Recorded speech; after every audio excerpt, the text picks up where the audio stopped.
Hi, gang. It's Patrick. And Adam. Coming up on today's episode, I'm serving a full recap of my recent trip to Walt Disney World for the 2022 Run Disney Marathon Weekend. As always, we discuss the latest Disney news, and we close out the show with some quick D. All that and more on today's episode of Gays Do the D. To all who come to this happy place, welcome.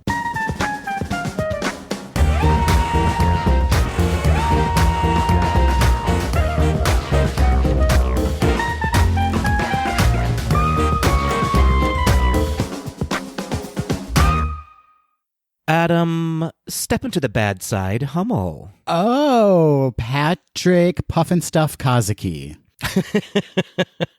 Where did that come from? Maybe don't answer it. Maybe you're looking directly at me. You know where that came from. One night, long, long ago, Tweedles. No, just kidding. Just kidding.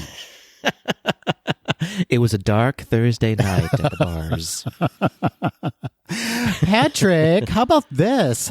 We had a week off. We're back now. We did. Thank you all. Hopefully, I don't know who's listening right now, but thank you for those of you who are rejoining us after a week off, our new bi-weekly schedule. Do you feel refreshed? I feel refreshed. I feel snatched. I feel glowing for the gods. You look snatched and glowing, and I'm glad to hear that you are ready to record. Thank you. Thank you so much. How are you, my friend? Are you ready for this? I am absolutely ready. I'm very excited to be back. It's nice to have that little breather of a week to live for a bit and then come back and talk to all of our Tweedles. I like it. Yeah, just a little respite from the havoc that we put ourselves through when we do a weekly podcast.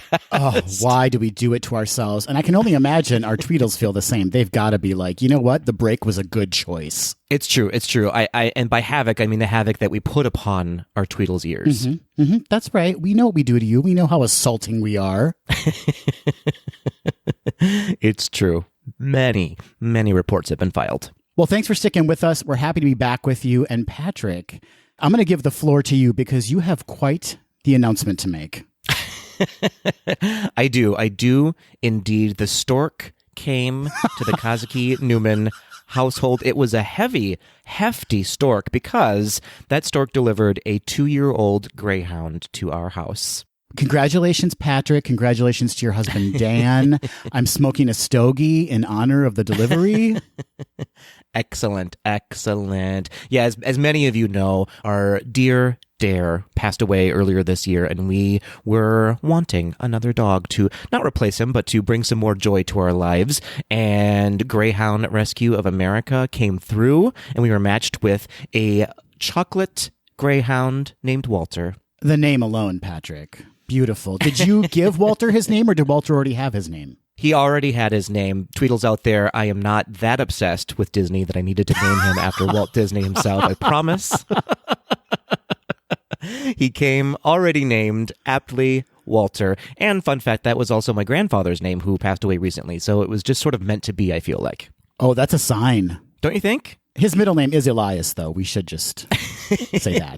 It is now. Yeah. It was a real ace of base moment for us. We saw the sign, and Walter came into our lives. That's amazing. I didn't even put 2 and 2 together, but you're right.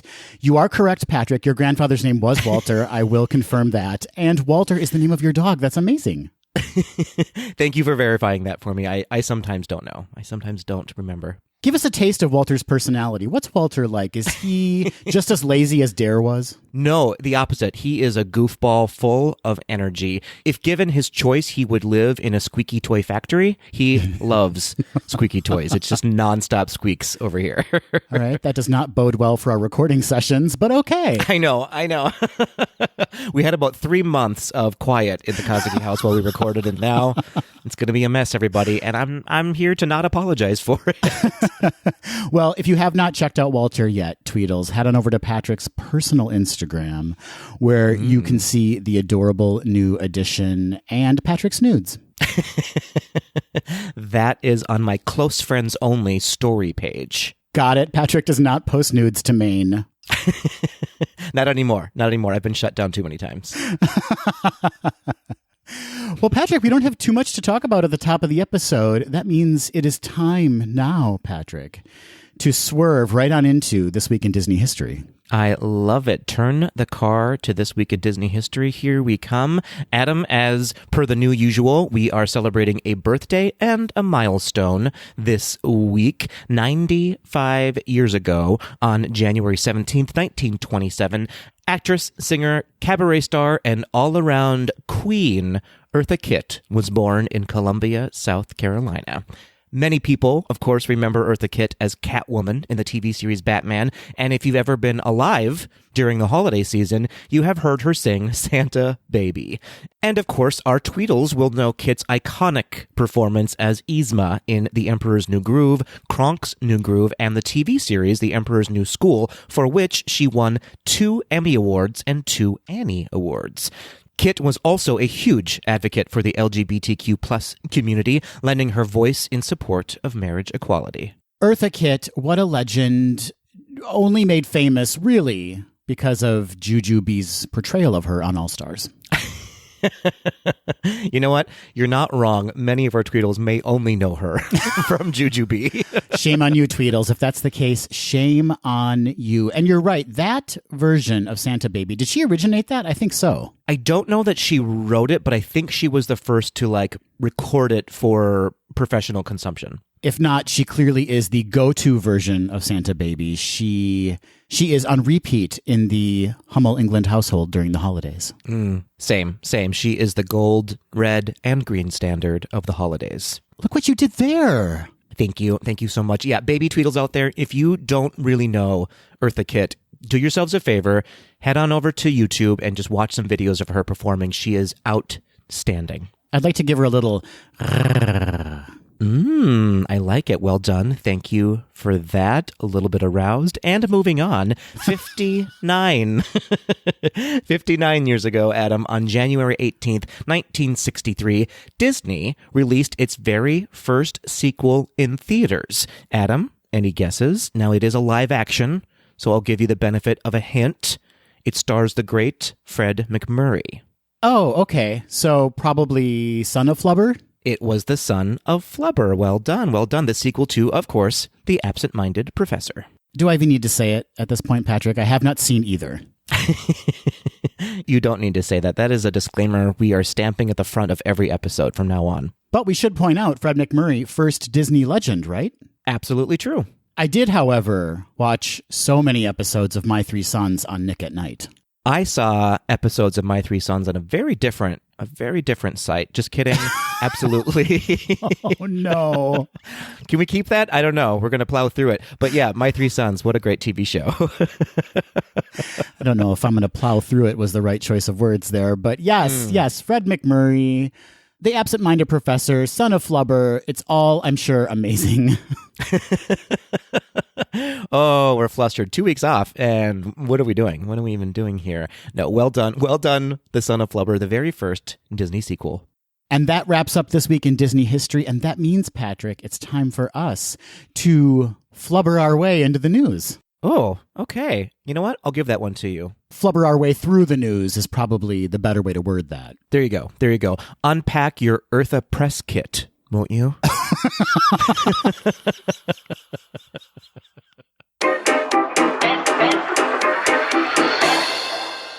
As the Walt Disney Company gears up to celebrate its 100th anniversary in 2023, Disney's CEO, Bob Chapek, is looking forward to the company's next 100 years in a memo he circulated on Monday, January 10th. Chapek notes in the memo, quote, "I believe our mission for this year is clear, set the stage for our second century, and ensure Disney's next 100 years are as successful as our first," end quote. So how does one ensure continued success, Patrick? With pillars, of course. Obviously, it seems clear. Chapek highlighted 3 strategic pillars: storytelling excellence, innovation, and relentless focus on Disney's audience. Of storytelling, or Disney magic as he calls it, Chapek writes that he is, quote, establishing a new standing monthly meeting with our senior creative leaders to discuss the opportunities we face as a storytelling enterprise. This will encourage collaboration, sharing of best practices, and stimulate cross-studio ideation, end quote. Regarding innovation, Chapek states, quote, "We should be especially innovative as we seek to bring stories to life in new ways, particularly if they enhance what many call our franchise ecosystem, which is one of the things that sets us apart," end quote. And in explaining the last pillar, relentless focus on Disney's audience, Chapek notes, quote, "Our most important guide, our North Star, is the consumer. Right now, their behavior tells us and our industry that the way they want to experience entertainment is changing and changing fast thanks to technology and the pandemic. We must evolve with our audience, not work against them, and so we will put them at the center of every decision we make," end quote. Chapek also used the memo as an opportunity to thank cast members for their talent, dedication, and optimism during the most disruptive time in the company's history. So 3 pillars from Chapek: Patrick, storytelling excellence, innovation, and relentless focus on Disney's audience. How are you feeling about that? I think he needs to add a 4th pillar of apologies to the cast members. I'm just kidding. I mean, yeah, those are not groundbreaking pillars, though, I would say. I agree. We all know how I feel about Bob Chapek. I'm going to set that aside for a moment and just say that these are not things that are uncommon to super Disney fans, right? We're all kind of aware of these terms that are tossed around Imagineering quite often, and it seems like he's just reiterating here what has made the company so successful in its first 100 years. Yeah, absolutely, for sure. I would like to see a little bit more forward thinking from him, I would say, in the next 100-year milestone that we're about to hit. So this was a little underwhelming for me, but thank you for reminding us, I guess, of why Disney is here. Yeah, I'm wondering if maybe this was a bit of a way to steady the waters, so to speak. We know there's been a lot of upheaval recently. We know that a lot of Imagineers feel negatively towards the move to Florida as their kind of home location now. We know that there's been a lot of kind of rumors out there regarding budget cuts and things like that. So maybe this is his way of just saying, look, things won't be as upsetting or won't be as changed as you think they're going to be. Right. Whereas here on GDTD, things will be upsetting and changing. Just you wait, Tweedles. Things are going to get real messy real fast. They're going to remain messy and become fast. The 2022 D23 Expo is officially happening. Let's all say it together, as of this recording. So this past week, Disney announced that tickets would go on sale at 12 p.m. Pacific time on Thursday, January 20th. There will also be an exclusive pre-sale for D23 members who are also Visa cardholders at 10 a.m. Pacific time on Wednesday, January 19th. The event itself will take place on September 9th through the 11th at the Anaheim Convention Center in California. This year's D23 will serve as the kickoff for Disney 100, the centennial celebration of the Walt Disney Company. The expo will feature over 50 shows, presentations, and panels, including the Disney Legends Awards ceremony. Also returning this year will be the Masquerade Costume Contest hosted by GDTD alum Nina West. The judging panel for the contest includes Yvette Nicole Brown, Ashley Eckstein, and Ali Maki. New categories for this contest include Off the Screen, Imagine That, Magical Mashups, and Cast of Characters. This year's prize for Best in Show, which does not at all make it sound like a dog contest, is $2,300. Something guests will want to be sure to check out this year is Walt Disney's private plane, the Grumman Gulfstream 1, which is currently housed backstage in Walt Disney World. The plane will make its way to Anaheim for a one-of-a-kind viewing in the exhibit called Mickey Mouse 1, Walt's Plane. As in years past, the expo will feature the massive show floor filled with shopping opportunities, character experiences, celebrity appearances, and, of course, food and beverage. To purchase a ticket to the D23 Expo, you must be a D23 member at either the complimentary level or the gold member level. Gold member tickets will run $89 for a single-day ticket and $229 for a 3-day ticket. Also, this year, a limited number of Hall 23 preferred seating tickets, which includes admission for all 3 days, and a reserved seating section for all Hall D23 presentations will be available exclusively for D23 Gold members. Anyone who does purchase a ticket to the expo will also receive discounted hotel and Disneyland Resort Park tickets. For more information on tickets, visit d23expo.com. I'm very curious, Patrick. First of all, if this is going to happen. I mean, fair. I don't mean to be a negative Nancy about that, but let's just see where things go this year, shall we? And secondly, Patrick, I'm really curious about what they're going to announce regarding parks and resorts, because there seems to be this backlog of projects or things that we know are no longer going to be built or come to fruition anymore, right? And so what are they going to announce as what's new and forthcoming when it comes to parks and experiences? Yeah, that's fair. That's a really good question. I feel like this might be the year I purchase a ticket to D23. It feels like a good year to go, not health-wise necessarily, but it feels like a good one to get a ticket for because of the 100th anniversary kickoff that's going to be happening. I imagine they're going to throw celebrities at you while you're there. Absolutely. It'll be so great to see who is honored as a Disney legend this year. I would imagine that Bob Saget is certainly under consideration if he's not already recognized as a Disney legend. Excellent point. Excellent point. Yeah, I feel like the under theme this year is going to be D23 Expo, smoke and mirrors. What do you mean? Just like we're going to razzle dazzle you? I think so. I think there's not much to report for the parks this year, and this being a big year at which they would normally report big parks news. And so I think, like I said, they're going to just throw celebrities and merch at you, just tossed around like so many pinballs. I like that you said that you're considering going, though. I think you should go, and I think we should immediately start working on a GDTD branded hazmat suit for you to wear. I like it. I like where you're going. I'm hoping there's going to be a Tom Holland experience there. Maybe D23 Tom Hall. And you know what I mean? Because it's Am I dumb? I don't get it. It's a hall, the D23 hall. Oh boy. I'm dumb. It's okay. No, I'm dumb. It's okay. You're dumb, and it wasn't a great joke. So together, we have to move on. Disney Plus has announced that Disney legend Tim Allen will slip back into his Santa suit once again for a new The Santa Claus, that's a working title, by the way, limited series. The series, executive produced by Allen, is set to begin production in Los Angeles in March. Award-winning Jack Burdett, who was involved with 30 Rock, Modern Family, Frasier, and Unbreakable Kimmy Schmidt, is also an executive producer and will serve as showrunner. And Kevin Hench, who was involved with Last Man Standing, Richard Baker, and Rick Messina, will also serve as executive producers. Wow, it's a lot of penises, Patrick. Oh boy. Yeah, true. And not in a great way this time. That's true. We've never said that before, have we? That's usually a positive in my book, but this time... Nope. The series will be set after the trilogy of the Santa Claus films.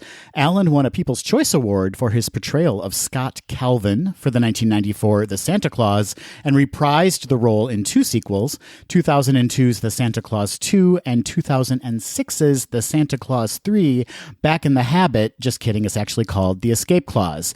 In the Disney Plus series, Scott Calvin is on the brink of his 65th birthday and is realizing that he can't be Santa forever. Wow, ageist much? He's starting to lose a step in his Santa duties, and more importantly, he's got a family who could benefit from a life in the normal world, especially his two kids who have grown up at the pole. That is some poor wording on Disney Plus's part.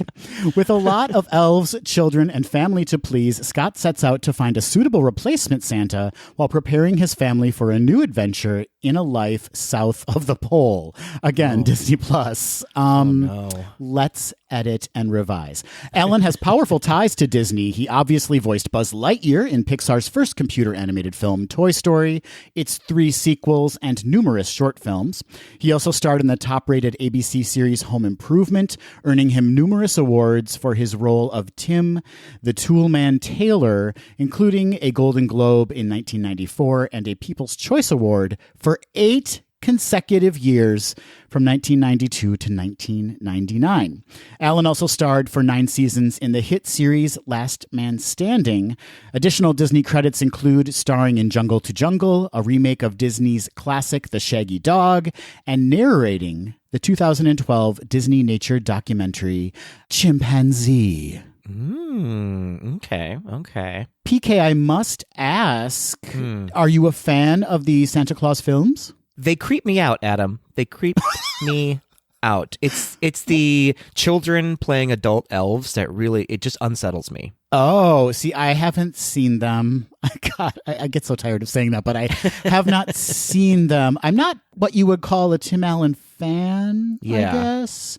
But I was not aware that they had children playing adults. It's wildly upsetting in some scenes where it almost feels like he's flirting with a child, and I'm not into it. Not into that. Nope, that's a mistake. You've got to be kidding me. I wish that I were. I wish that I was kidding you. My sister-in-law, Brenda, is a big fan of the films. She just loves anything Christmas. And so when it leans heavily into Christmas, she's like, I got to see it. So she was excited by this news. But I guess I'm curious. I should probably give the Santa Claus films a chance, although your ringing endorsement certainly has me reconsidering that thought. Listen, it's not the worst Christmas film that's ever happened. Because that is... Home Sweet Home Alone. Home Sweet Home Alone. That's right. Yep. The worst.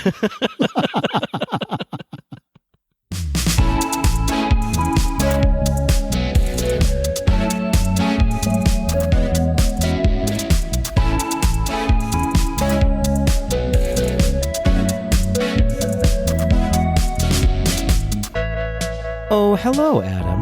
Oh, Patrick, I'm still here right with you. It's true. That wasn't a surprise that you're in front of me on my Zoom. I sometimes do forget that you're here, though, in my camera.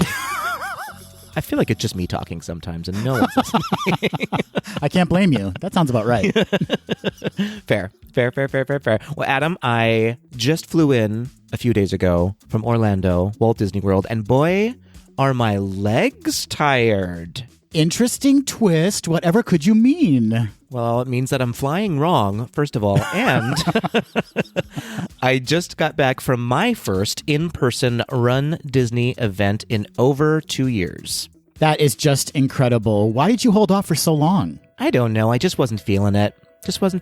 You know? It happens sometimes. We understand. Thank you. Thank you so much. Actually, correction, in exactly 2 years, because it was 2 years ago this weekend that I ran my first Run Disney Marathon weekend. That is something to be celebrated and also kind of bleak when you think about it. But yeah. It's a little bit bleak. We shut down Disney. We did it. We are the ones.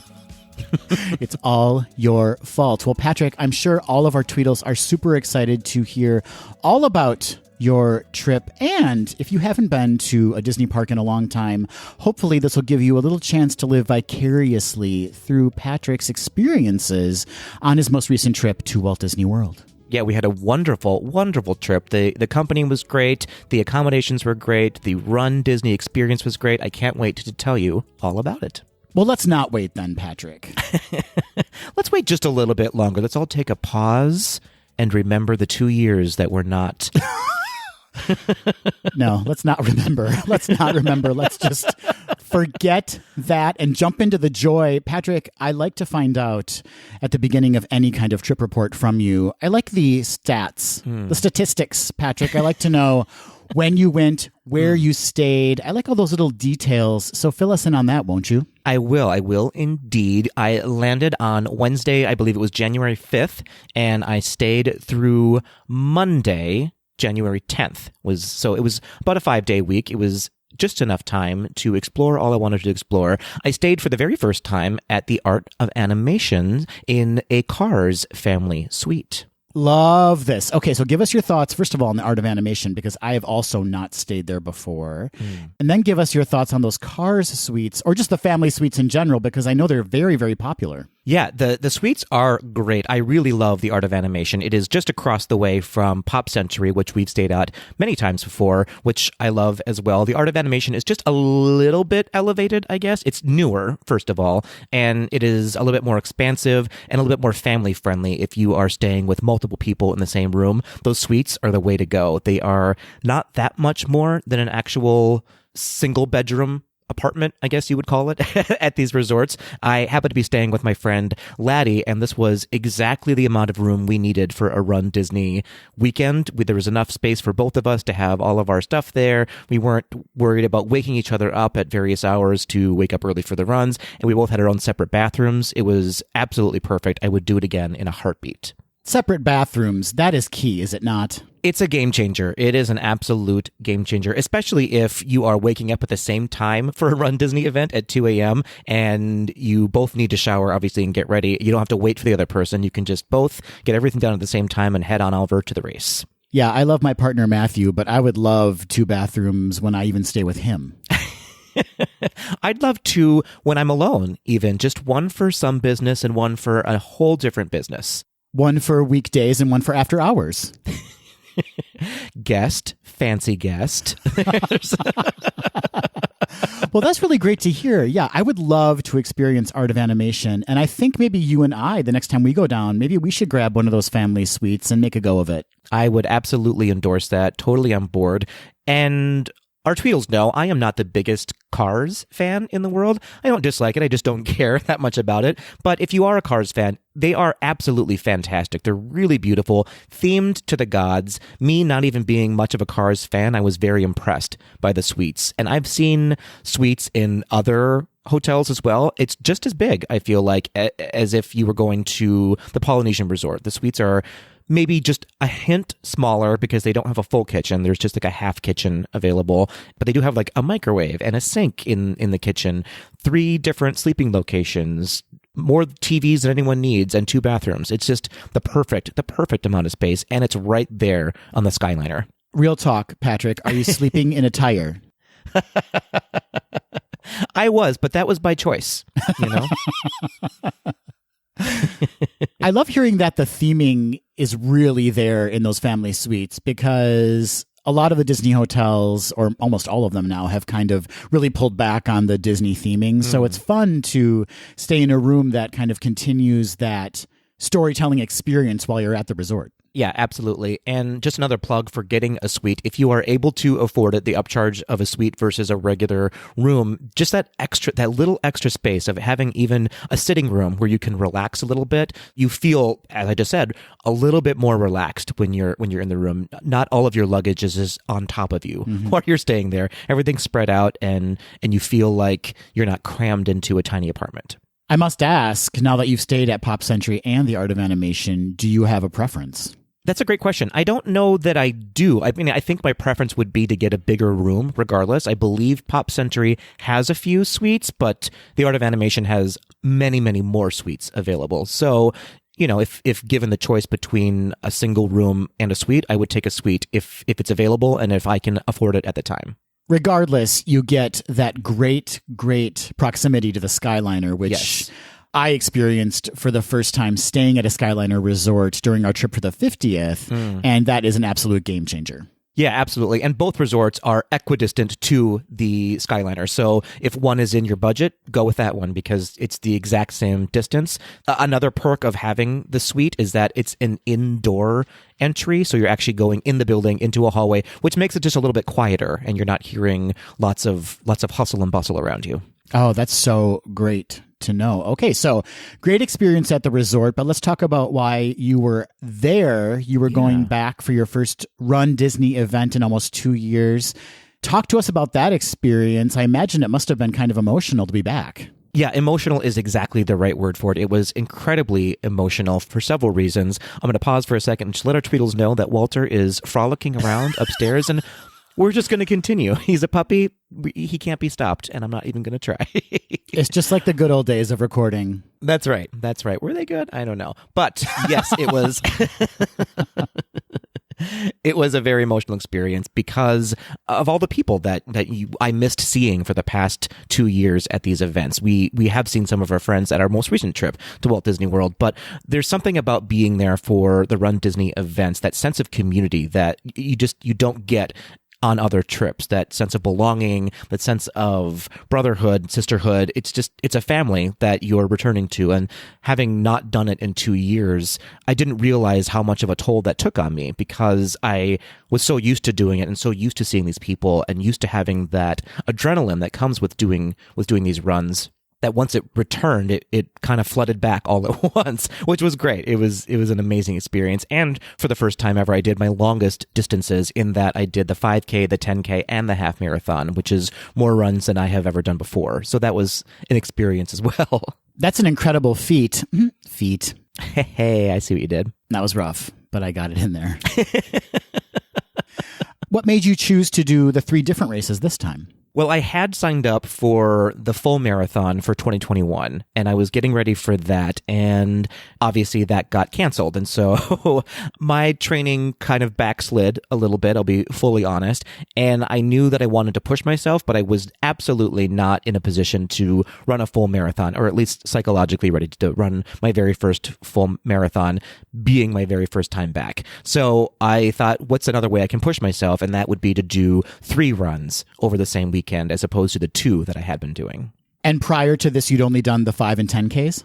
Prior to this, I had but I had done the 10K and the half marathon combination. I had never run a 5K in addition to that. And was adding on the 5K taxing for you? Like, was it more exhausting to have that additional run added to the weekend? It absolutely is, but not because of the extra mileage. It's due to waking up at 2 a.m. 3 days in a row to accomplish the runs. That I feel like is the most taxing part about doing this. Those who run the Dopey, which is all 4 of these runs, 5, 10, half, and a full marathon, most of them will say the same, that the hardest part sometimes is motivating yourself enough to wake up at 2 a.m. 4 days in a row. I applaud all of you that do that. Not all 4 runs. Even if you do 1 run, I think that's incredible. Waking up at 2 a.m. on a Disney experience is a lot to ask of a person. I mean, it kind of is because you have that FOMO, right, of going to bed early, that you're going to miss some of the nighttime spectaculars, you're going to miss some of the nighttime experiences within Disney, but you go into it knowing that you're here for a reason, and that is Run Disney, and the rest is just a bonus on your vacation. Yeah, absolutely. And on top of that, too, you are still experiencing everything the resort has to offer, the things that you want to do. So it's not like you're just doing the runs and then resting. You're actually getting out there and seeing things and doing things and walking around. It's true. Yeah. Were this a regular, and by regular, I mean a non-Run Disney run weekend, I bet everybody's times would have been much better or faster because we are doing the runs and then taxing ourselves even further by walking through the parks. But that's just part of the experience. It's what you're there to do. You're there to have fun. It's not, for me anyways, it is not a serious competition. It is a friendship and community experience. I'd like you to get a little bit more serious about it next time. I'd like to see those numbers drop if possible. Fair enough. I'll see what I can do. Can you imagine me as your trainer? I can, and it wouldn't be much different than me as my trainer. I'd like to get a golf cart and just be eating cake while you're running beside me. That's the exact motivation I need. You can have this when you're done. All right. Well, congratulations, Patrick. That is an incredible accomplishment, and it's exciting to think about where this will lead. I assume that you're going to go for Dopey at some point? Oh, that is a wild overestimation of what I want to do with my life. But you know what? I actually am here to say, for the first time ever on this pod, I may actually consider doing the marathon next year. I was so impressed by all of my friends who ran it. In fact, my friend Laddie, who I said was sort of my companion on this trip, we stayed together at the Art of Animation. He ran his very first marathon on this trip. Not only did he do his first marathon, Adam, he also did a half marathon the day before and then ran his very first marathon. So he did the Goofy Challenge and couldn't be more impressed, couldn't be more proud of his accomplishment. And it inspired me to go, you know what? I think I can do this. I think I can make it happen. Is his corpse still in the Cars suite? I haven't seen him since Sunday, so I don't. It's been radio silent. No, no, he did a fantastic job. He was obviously sore the next day, but what a trooper! What an accomplishment! And of course, Nick, one of our Canadian Tweedles, who we talk about all the time, accomplished his 9th Dopey. So he is Dopey perfect. He's done it every year that they've had it, and he did it without a hitch this year as well. I couldn't be more impressed by all of the Dopey runners. I think there are roughly maybe 200-ish left in the world right now, so it's pretty incredible.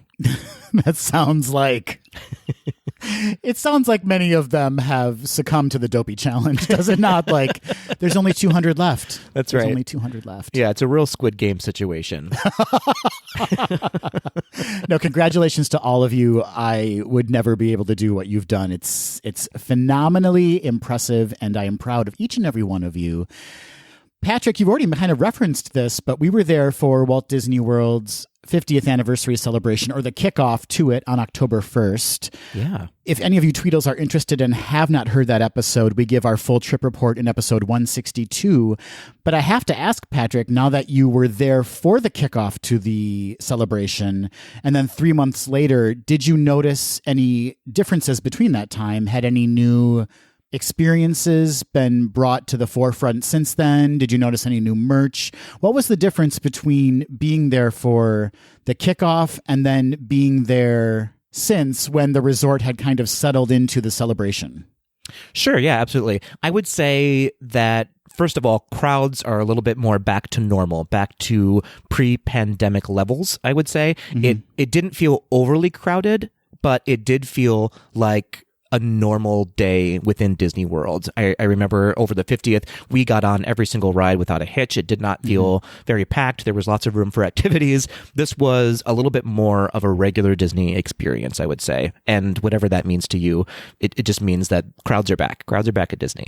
As for merch, definitely a lot more merch is available. Most of it is definitely, obviously, geared toward the 50th anniversary. A lot of it's really beautiful.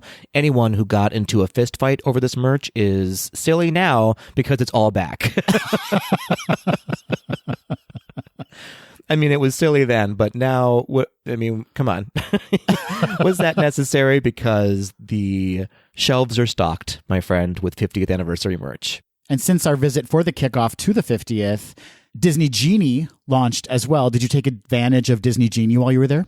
Disney Genie did launch. We definitely opened it a couple of times. We didn't utilize it much. For this trip, we maybe went on 6 or 7 attractions while we were there the entire time because we were all so exhausted. But this was very much a trip about just enjoying our time with friends and with family.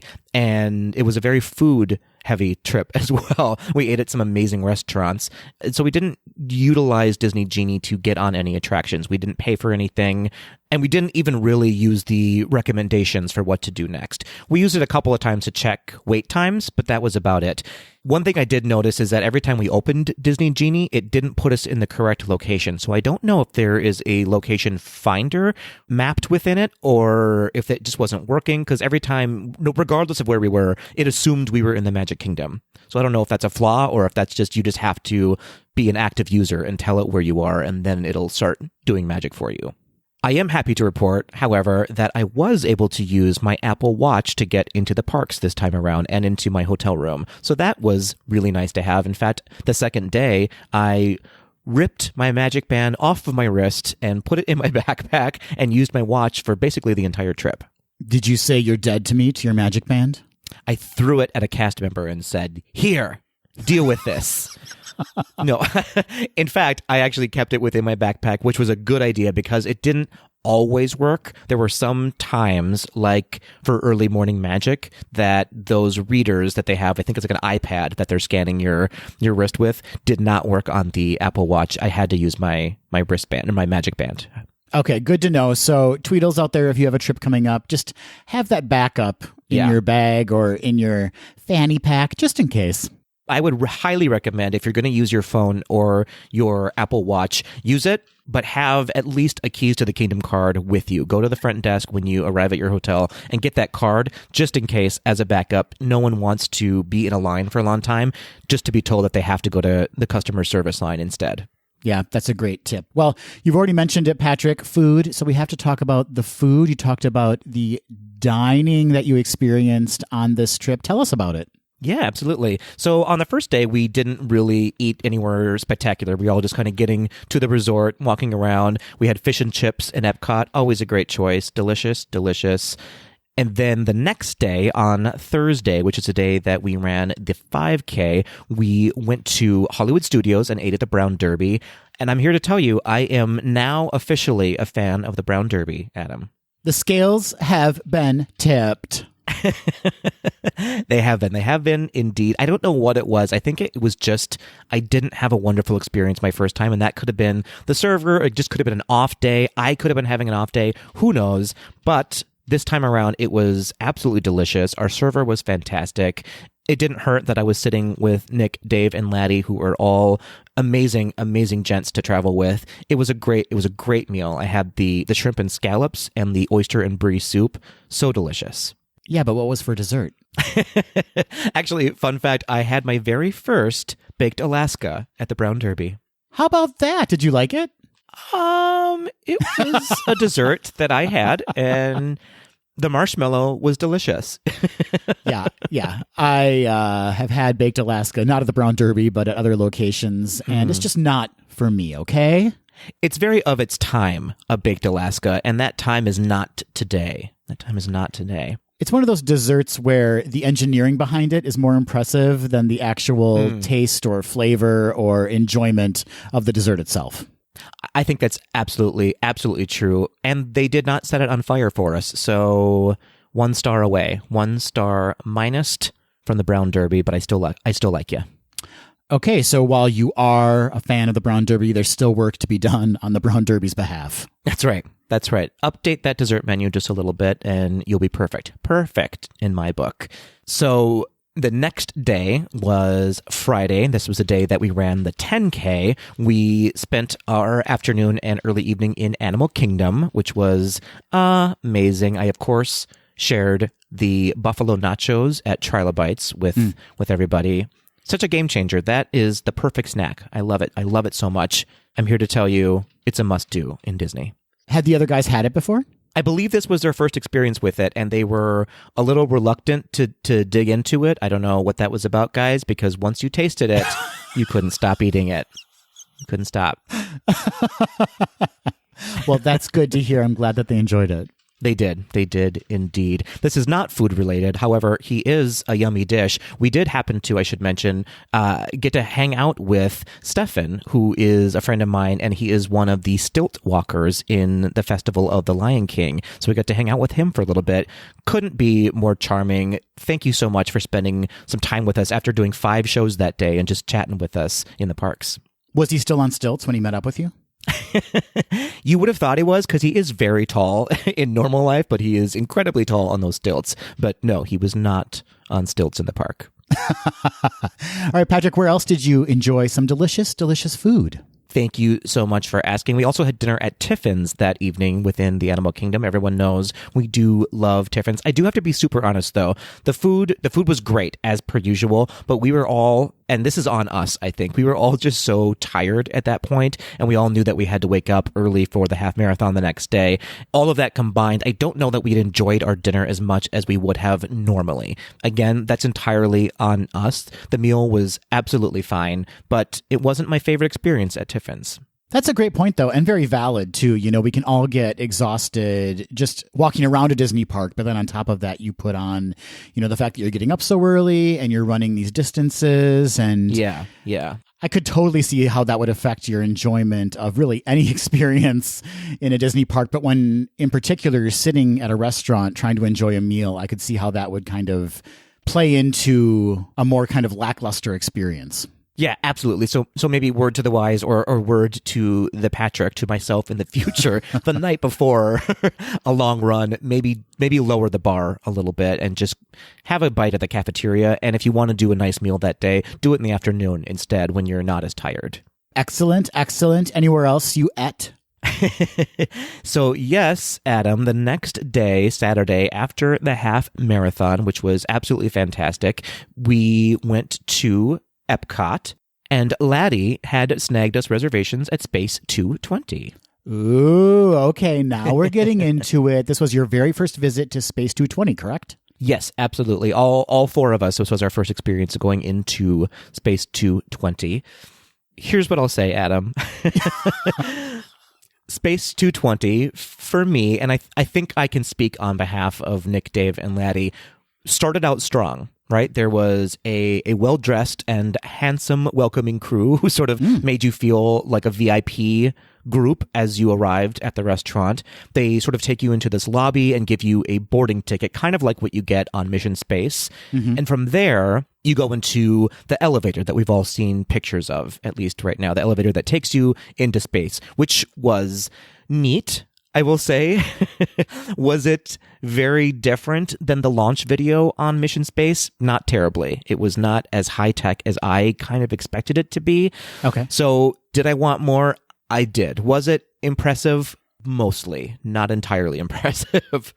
So then you get off the elevator and you enter the restaurant, which is very nice. The windows are pretty cool. I think we've all seen pictures of those if we've not seen video of it yet. The windows are basically these large TV screens, right, that are projecting what appears to be space outside with spaceships flying around, astronauts, meteors, what have you. If I'm super honest, if you've been to the Coral Reef restaurant, also within Epcot, it's exactly the same setup. It's a round restaurant with space as the windows instead of the aquarium, which for me, the aquarium is cooler because it's real, right? Yeah. So shame on them for not actually putting us in space, I guess. It's one of those classic situations, Patrick, where it's overpromise, underdeliver. You were not in space. And that was very apparent to me. It was very apparent to me. So the dinner itself, it was a prefix meal, right, with an app, an entree, and a dessert. And the apps were fine for me. The two that I tried was the one that I actually ordered, which was the burrata, and it was pretty good, right? It was a burrata. There's nothing really special about it. I also tried Laddie's, who ordered the Blue Moon cauliflower. And again, it was fine. Sort of the buffalo sauce that they served with it kind of tasted like it came out of a condiment pump from a quick service restaurant. Ooh. It was just not elevated at all, and it wasn't cooked the way I want it to be cooked. It was just, again, it was fine. So on the entrees, both Laddie and I had the duck, which was, again, it was fine. The skin was well done, I guess. The cook was pretty good, but the flavoring was very lacking in the duck. It was usually, I always say, if duck's on a menu, there's a good chance it's going to be great because it's hard to do duck and it's a big swing. And so usually people don't put it on their menu if they're not good at it. They should maybe take it off their menu is what I'm telling you right now. Oh, okay. And again, maybe this was an off night for them. Maybe we were just overly tired. Maybe we were expecting too much, but it did not deliver what I wanted from the price tag on the meal. I will say that Nick ordered the salmon and he was impressed by the salmon, and it was a great presentation as well. It's sort of a smoked salmon where they bring it out in a dish with a dome on it and they reveal the salmon and the smoke comes out, and it was really beautiful, and he said he really liked it. So for what it's worth, maybe stick with the salmon if you want a safe bet at Space 220. Dave had the steak, which had to be sent back because he ordered it. I believe he ordered it medium rare or just rare, and it did not come out as such. It definitely came out medium or beyond. And again, at a restaurant like this, I cannot blame somebody for sending that back. I feel like you want what you want, and it's okay to send it back. They did bring him a correctly cooked steak within seconds, which was odd. So I don't know if they just snatched one from someone else's table and brought it over, but it was weird. But he did say it tasted good once he got the correct steak that he wanted. So who's to blame? I don't know. It's Space 220. They're to blame. So moving on to the desserts, we had the sticky toffee pudding, which was pretty good. I'm a fan of sticky toffee pudding. This was nothing extraordinary, but it was good. And Dave got the lemon mousse, which was also good, very lemony. And Laddie had the carrot cake, which for me was my very favorite one. So if you like carrot cake, this is the one to get. Okay, there's a lot to unpack here. This seems to have fallen into that kind of classic Disney dining trope I guess I'll say, of Yeah. a new restaurant or location opening to much acclaim and the food being excellent. And then since then, it's kind of gone downhill a bit. Well, I don't know. I can't verify that the food has ever been excellent. I don't know. We all know that they were going through some shakeups within the kitchen staff. Their head chef came in and out, and they had different people. So I think that the restaurant currently is suffering from an identity crisis right now on the menu. Because I remember hearing great things about the food, which was kind of like a new go-to in Epcot, but the problem seems to be, you can write off the theming and the experience around the theming. Like, I get that. But when the food becomes an issue, you have a really big problem on your hands. Absolutely, 100% that. Here would be my critique of the restaurant, minus the food. I think we've already learned what I think about the food there right now. I would say that it is not elevated enough for me, for adults, and it's not kitschy enough for kids. It's just sort of in between right now. It's that space, pun intended, in between a successful presentation. So would I go again? Sure. Would I wait up all night or wake up at 2 a.m. to get a reservation? I would not. That's great to know. And I appreciate you being so honest about it. As Disney fans, we can be a little woo-woo about things. And this was not a woo-woo experience. Also, I have to fault them. Why sticky toffee pudding when you have the UK pavilion kind of kitty corner from them across the World Showcase Lagoon also serving sticky toffee pudding? Again, this is an identity crisis on the menu. There were some things that were themed to outer space, and then other things like a sticky toffee pudding or even a carrot cake, let's be real, in space. Why a carrot cake? I don't know. Space carrots, duh.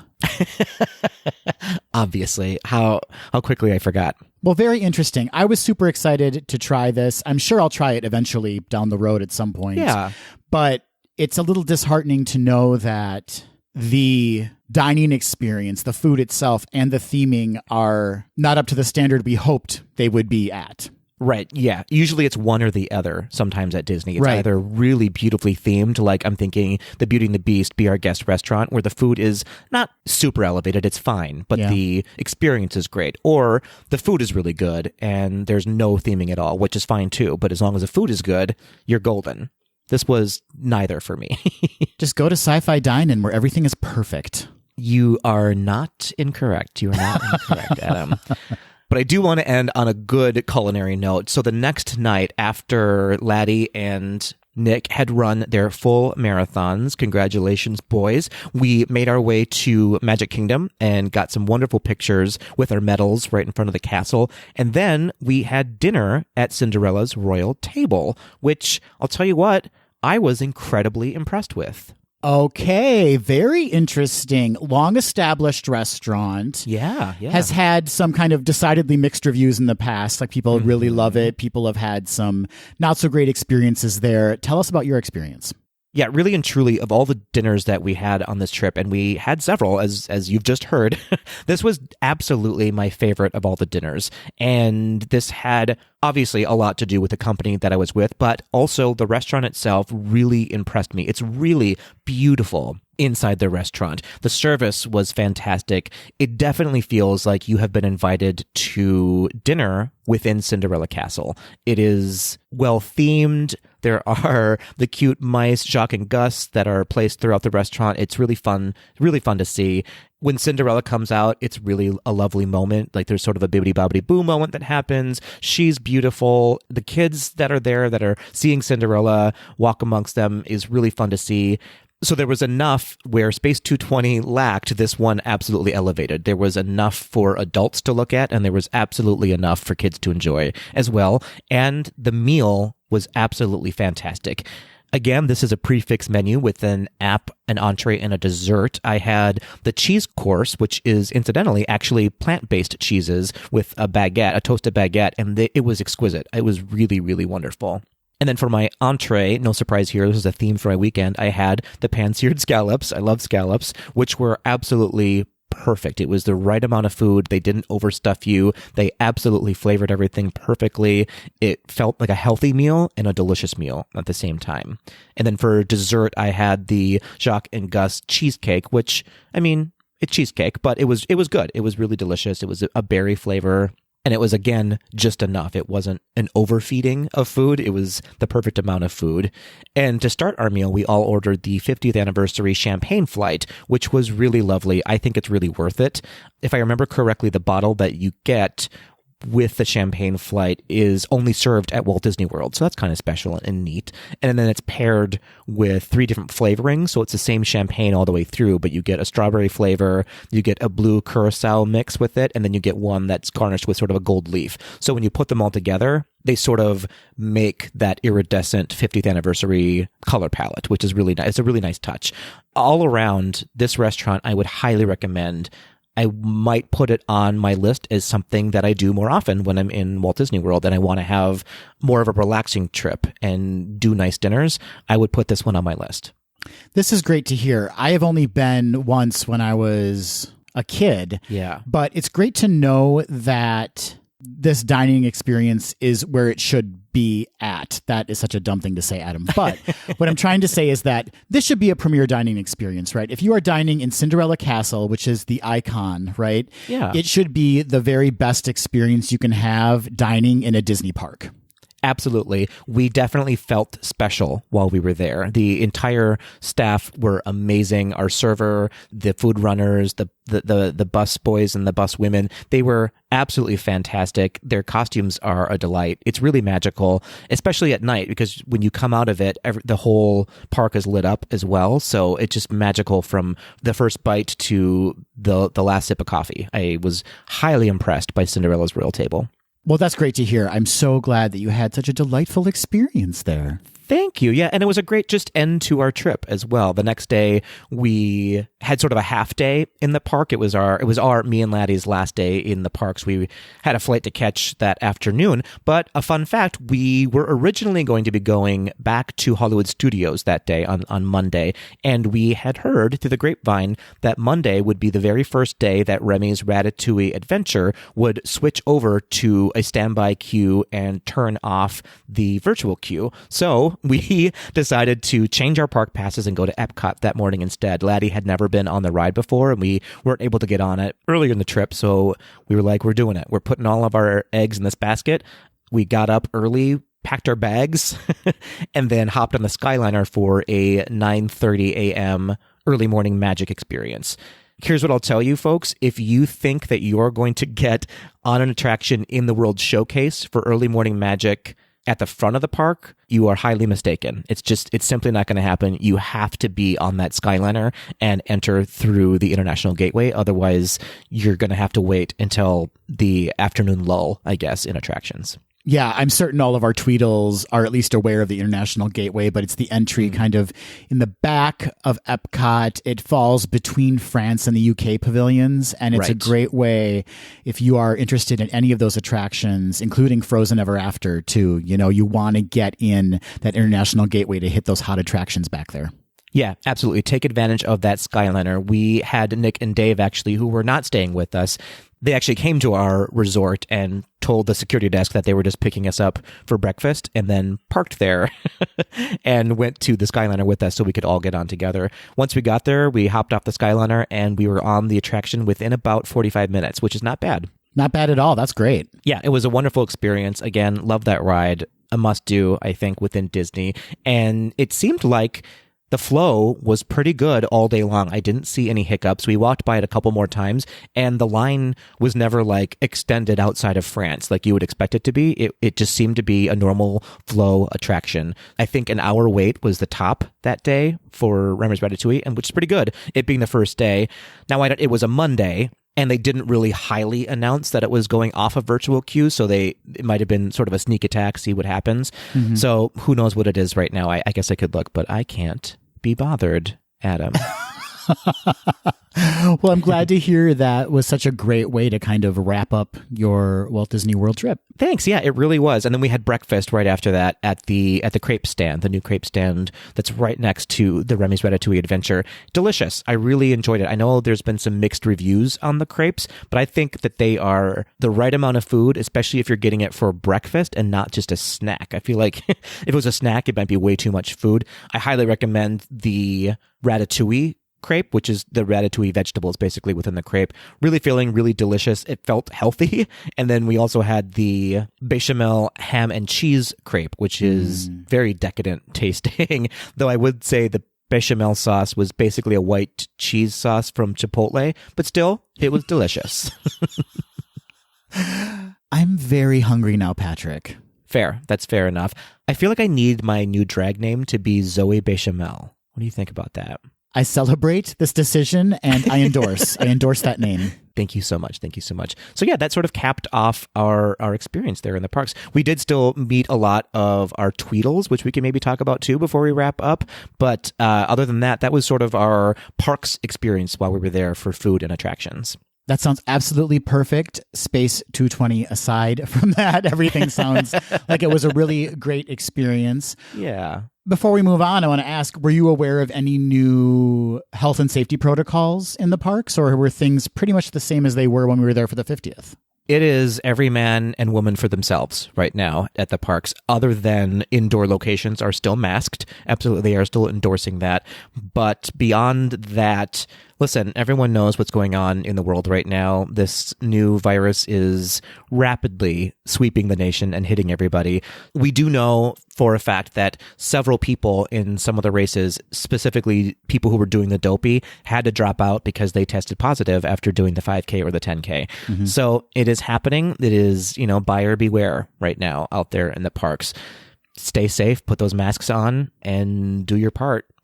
Right now, it's sweeping. So all that to be said, no, there are no new protocols right now. And as it was before, it is absolutely up to you to make your own decisions while you're in the park. Yes, advocate for your own safety, as we like to say here on GDTD. That's right. Keep your masks on, be vaxxed, and pray. Pray to Jesus. Absolutely. Make a wish on that wishing star that you get at Cinderella's royal table. Well, you already referenced running into some of our listeners, some of our Tweedles while you were there, Yeah. Patrick. Who did you meet? Absolutely. So on our first day there, we had the privilege of meeting up with Ryan and Lane, who are listeners from day one. I feel like that's Space Ranger Ryan and Tomorrowland Lane on Instagram. Both couldn't be bigger treasures, in my opinion. They were so delightful, so gracious, so welcoming, fit right in with the crew. I cannot wait to hang out with them again for an extended period of time. We only had a couple of hours together. We watched Harmonious together, and then we had to part ways. But gents, thank you so much for meeting up with us. You are a delight, a delight. I also, incidentally, got to meet up with Holly, who is Kale, one of our Atlanta Tweedles' sister. She was running the 10K, so we got to meet up right before the run there and say hello and just have some coffee together. She was there with her husband and beautiful 2 children, so he was watching the kids while she did the 10K, and then she watched the kids the next day while he did the half marathon. And incidentally, Jason, happy birthday. He was there for his 40th birthday. What a way to celebrate 40 years. And I love that they did a runner's swap with the kids. I know, it was sort of like a child swap for attractions, but this was for runDisney instead. That's a great idea. Yeah, well done, and congratulations to both of you for doing those runs. I also got to meet up with one of our Tweedles who we've mentioned many times on the podcast because he won some prizes recently. Steven, who is on Instagram, STEP, Step McCoy. He was running the half marathon as well. Again, couldn't be more charming. He is exactly who you think he's going to be if you follow him on Instagram. He's just a delight. So nice. And I will say he's very quick as well. I checked in with him after the half marathon, and that fella can run. He had some really good times on his half marathon. I'm fast in other ways, just not on the road. And he's great. So congratulations. I have to meet up with Steven again to give him buttons. I obviously wasn't carrying buttons with me I should have though. Just throw buttons at people while you're running. I feel like that's a safety must do. I say take off the backs and just scatter them on the ground and see what happens. Sabotage. Showgirls your way to the finish line, everybody. Showgirls your way. Absolutely. I feel like I'm probably forgetting some other people that we met up with. I did want to give one mention to, we met a gentleman, I don't think he's listening, but if you are, Nathan, who was also running the half marathon, he happened to overhear us running and chatting together and just having a good time and talking about our paces.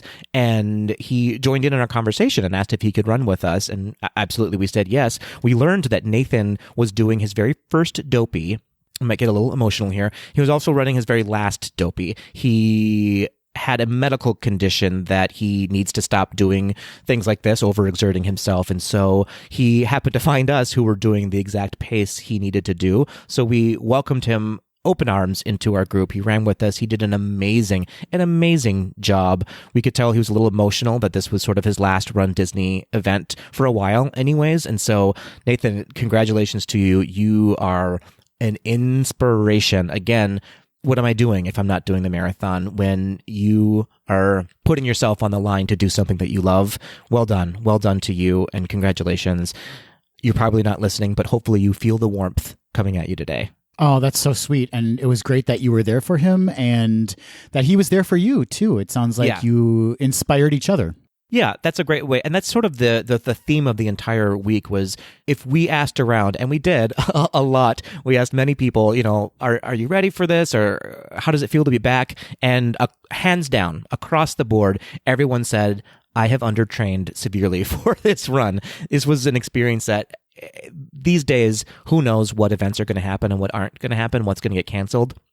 So I think that sort of led a lot of people to not take it seriously, but sort of go, it's easy for me right now to sort of put this on the back burner and not train as hard as I should have, and myself included. And so that turned into everybody was just there having a really good time and building community. No one was there to win the half marathon, the 10K, the 5K. Everyone was there to just really enjoy each other's company and be back at Run Disney, which made it a really exceptional trip. That is so beautiful to hear. But as your trainer, I would like you to work towards winning it, Patrick. Well, I need you to bake more cakes that I can run to. All right, Patrick, before we wrap up, I need to hear your trip high and your trip low. What really did it for you and what was an absolute disaster?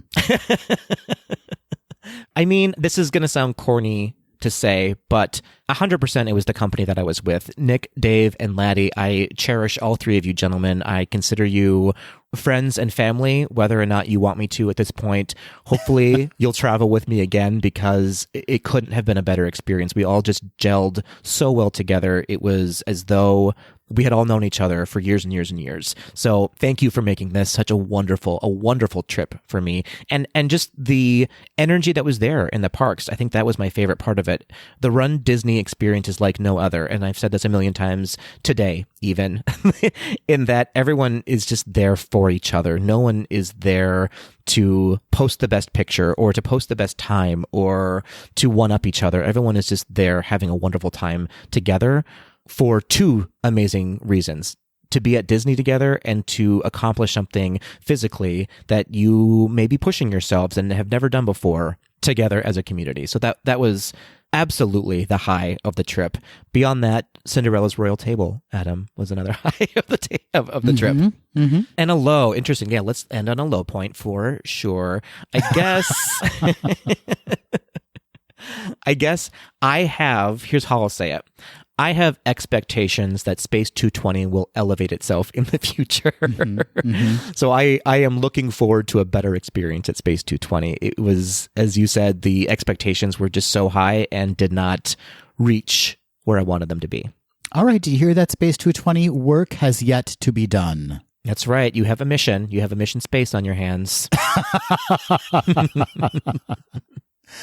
Well, Patrick, thank you so much for sharing all the details of your trip. And listeners out there, Tweedles, if you have questions regarding Run Disney or the current state of the parks, Patrick is an excellent resource for you. You can reach out to him via our social media. That's Instagram, Facebook, and Twitter at GDTD Podcast. Or if you have any questions or comments to share, if you were there on this Run Disney experience as well, reach out to us. Send us a note or a voice memo to info@gazetothed.com. Adam, I have to say, before we head into Quick D, one thing I do regret was not staying for an extra day so that I could sit in a 7-hour line to get a Figment popcorn bucket. While we were thinking of ways to cap off this segment, I too was trying to find a way to work in the Figment popcorn bucket and the extreme weight for it. Oh boy. And I'm still trying to figure out how I can get my hands on one. Who do I need to sacrifice in order to get that bucket? Because it's a real extreme measure people are going through.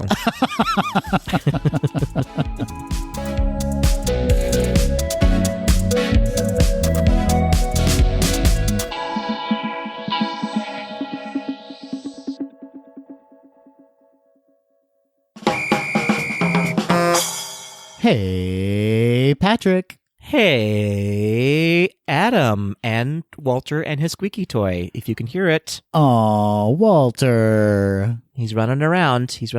Ruining the podcast. I wouldn't have it any other way. Patrick, here we are at the end of this episode. At last, I have been talking for the past 59 minutes, and I'm ready to talk some more. Yes, let's talk some more. Let's talk some more about some Quick D, shall we? Ooh, I like where you're going. Tell me more about your Quick D. I will do that. I will do that for you. This week, folks, we are doing Quick D Classic. That means Patrick and I will be asking each other a question we have not been privy to prior to recording, and we'll be answering it off the cuff.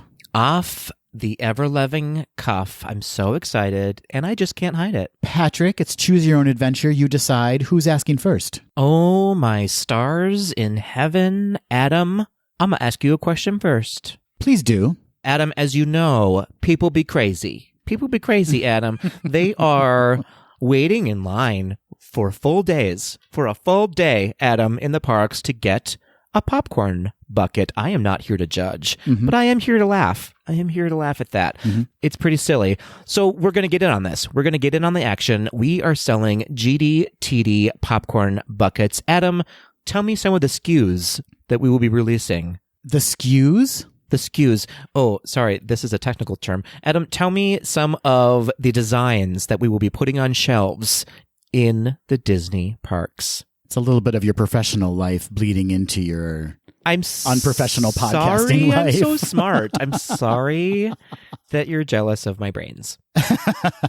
All right. What kind of designs are we going to be putting out into the world? That's right. That's right. What are people waiting hours and hours and hours for? I think obviously we have to release Adam and Patrick popcorn buckets. Horrifying. That is horrifying. Because who doesn't want to see a caricature of themselves in popcorn bucket form? This is fair. This is fair. And I'm always full of popcorn anyway, so let's just make it a reality for everybody. It is art imitating life. That's right. And who among us doesn't want to reach their hands inside of oh, no, I can't. Okay. That is a good question. Where would the hole be? I think you know. I think you know where we're putting it. It would cover two sizes. You could get a smaller size, probably a more healthy size popcorn bucket in the Patrick bucket, and then you would just get an obscene amount of popcorn in the Adam bucket. You decide how much of us you want to put in your mouths. Oh, God. You know, of popcorn. Yes, I know, but that's not where my mind went. Sure didn't. That buttery goodness. Okay, that's enough from you. I meant this to be very wholesome, Patrick, and you took it to a place that was obscene, and that has never before happened on the podcast. We've always been good Christian boys. That's right. But for some reason, this Quick D is going off the rails. Well, I have these runDisney medals, Adam, and I am drunk with power right now, so I can't be stopped. How long do you think people would wait for an Adam or Patrick popcorn bucket? To get rid of them or to purchase one? To hold up a magnifying glass to the sun and watch them slowly melt. What a disappointment if that was like we're all out of Figment buckets, but we do have Adam and Patrick buckets. That line would disperse so quickly. All right, Patrick. Well, here is my question for you. In the news, I mentioned that Bob Chapek had conveyed 3 pillars to the Walt Disney Company, which he believes will see the company through its next century. Patrick, what 3 pillars do you believe we should perhaps implement or consider here at Gays Do the D to see us through our next however long this goes? Got it. Pillar 1, start caring about what you're doing. Good. It's called the pillar of effort. We're going to make an effort. It sounds like a lot of work, but okay. Yep, absolutely. It is a lot of work. We'll get to it sometime in the next 100 years. 100 years, Patrick, come on. 100 episodes in the next 100 episodes. All right, so the pillar of effort, we've got that. That's right. I like a pillar candle, so I think one of the pillars is just simply going to be a candle. Okay, so we're going very literal, but you know what? Who can't use a pillar candle? What does that smell like? It smells like cinnamon and popcorn. Good. Oh, that's delicious. That's right. So far we've got effort and candles. That's what's gonna save us. Okay, great. The third pillar is the pillar of promiscuity, Adam. Oh. The pillar of promiscuity. We're going to experiment our way through the next phase of GDTD. Okay. Yeah, we've got the candle for lighting, for some mood, some atmosphere. We've got the effort. Now all we need is the execution, and that is full-on promiscuity. I've got some bad news for you if you think I put any effort into any kind of sexual activity in my life. That's true for me, too. I don't try to be promiscuous. I just am. I show up promiscuous. That's what I bring to the party.